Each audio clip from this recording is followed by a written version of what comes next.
Hello everybody, it's your girl Tammy, and today we're doing a book review. We are continuing on with the Chronicles of Narnia by C.S. Lewis, and we are delving into The Lion, the Witch, and the Wardrobe. It's the second book or the second volume in this 7-volume book series. Okay, The Lion, the Witch, and the Wardrobe. Famous book. It has a movie out. They did a movie on it. The Lion, the Witch, and the Wardrobe is something that you might read in middle school or high school. It is probably the only book in the series that your teachers will introduce to you. Love the book. This volume follows 4 children. I really don't want to get their names wrong. It follows Peter, which is the older brother, Susan, which is the older sister, Edmund, the younger brother, and Lucy, the younger sister. Okay, I was going through the book just in case I forgot the names, but I remembered. So these are the 4 main characters in the story. Their relative is Diggory from The Magician's Nephew. You know, hopefully you've seen my last review and you've read The Magician's Nephew. If you haven't, spoiler alert, spoiler alert. Okay, I thought I had that out of the way. He inherits a house, he inherits a house that's in the country. It's by itself. It's a huge house, and as you know from The Magician's Nephew, the magic apple that they got from Narnia, they planted it in the ground, and for some reason or another, the tree they were magical apples, okay? They cut the tree down and they made a chest out of it, and that chest is a main focus in The Lion, the Witch, and the Wardrobe. The 4 children, Lucy, Edmund, Susan, and Peter, go to be and live with their uncle during the wars in England.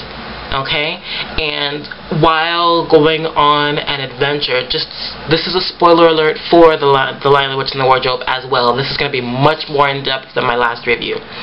Okay, while playing in the house on a rainy day, Lucy finds the magical wardrobe, and she goes inside, and the first half of the wardrobe is coats, and the second half of the wardrobe is an intro into Narnia.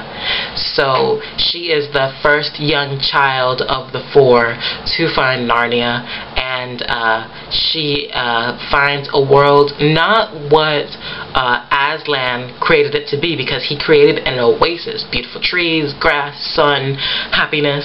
She finds a winter wonderland, you know, the complete opposite of what Aslan left. And she meets a faun named Mr. Tumnus, and he pretends to befriend her with the actual intention of betraying her. Fast forwarding,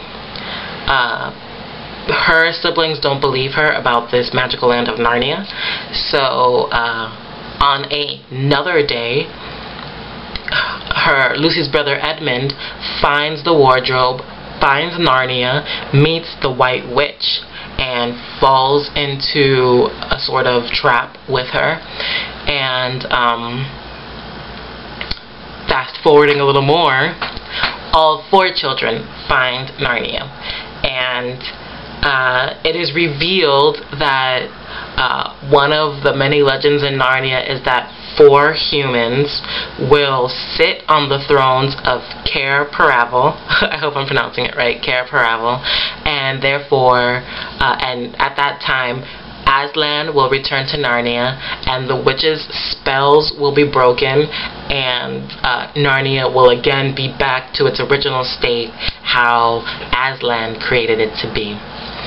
Now, to me, that sounds very, very biblical. If you know anything about the book of Revelation, you know, and a recurring theme throughout the Bible is that Jesus is going to return, and,